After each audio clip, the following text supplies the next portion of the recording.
January 1997. Mr. Speaker Sir, at the outset, I offer my congratulations to the Chief Minister on not levying new taxes. Apart from that, I should like to offer my congratulations to him and to the other honorable ministers on doing their very best for this part of the country in all direction and wish them the best of luck in the coming months and years. I am glad that the Chief Minister in his speech gave an economic survey and covered the economic background of this part of the country's finances.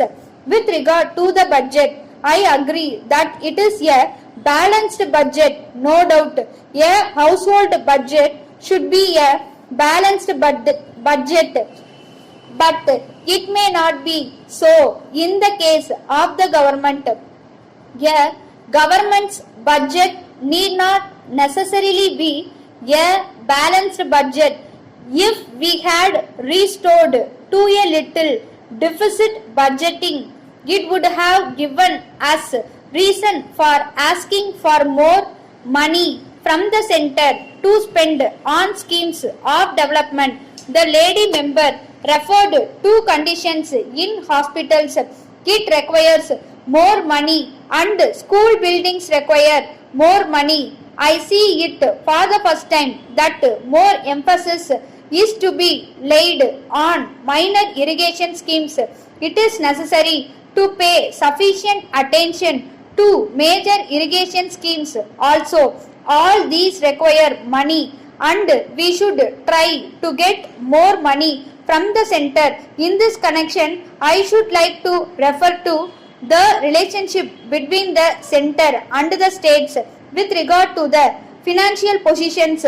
We must give full support to the Chief Minister in the plea that the new Finance Commission should rectify the imbalances and see that more resources are allotted to the states. A deficit budget would have enabled this government to get more money from the center. On the question of agriculture, I should like to support the view but forward by one honorable member that there should be a committee to advise on the ways and means to be adopted for improvement of cattle farms.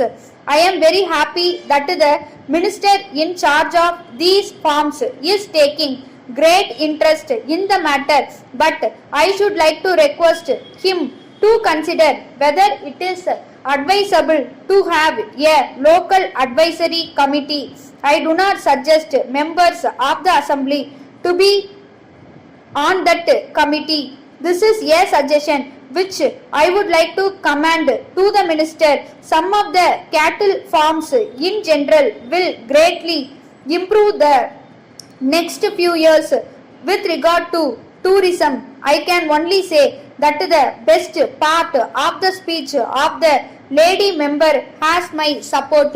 I have no doubt that Madras can be a tourist center and we can get more foreign exchange. Thereby, the trade and industries fair has attracted a number of tourists. I am sure the tourist department to be started by the government will help tourism to a great extent. Then I come to the question of high prices. I speak as one of the consumers and it is very difficult for many one of us to make both ends meet. I know that the government are trying their best to keep prices down. Once the price of a commodity goes up, it does not come down. I think the government should try to see that something is done to help us in this regard.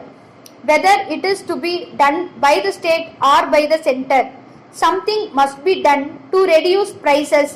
With these words, I thank you and conclude my speech. Letter dated 3rd January 1990 from National Trading Multiple Company, Madras To Thiru V. Krishnan 4, Lakeview Road, Madras. Dear Sir, we thank you for your kind letter. We are glad to note that you are interested in the purchase of our goods. In the first instance, we assure you of the best quality of our goods. We have 3 sections in our sales department. One deals in household articles, another deals in stationery items, specially designed for schools and colleges. The third deals in building materials which are in great demand now. We enclose a price list of the articles that we sell. The prices are subject to change from time to time according to market trend. We usually offer a discount to our customers. Further, we allow a special discount for bulk purchases. You will be glad to know that we have a special stall in the Trade and Industries Fair that is being organized towards the end of the month in Madras. Most of the articles that we deal in will be on display there. A special feature is that we offer a seasonal discount in prices in respect of the articles purchased at this fair. We are sure that you will not miss this opportunity. Our representatives will help you in selecting the best items. Once you purchase goods from us, you will be attracted to come again and again for further purchases. Yours faithfully,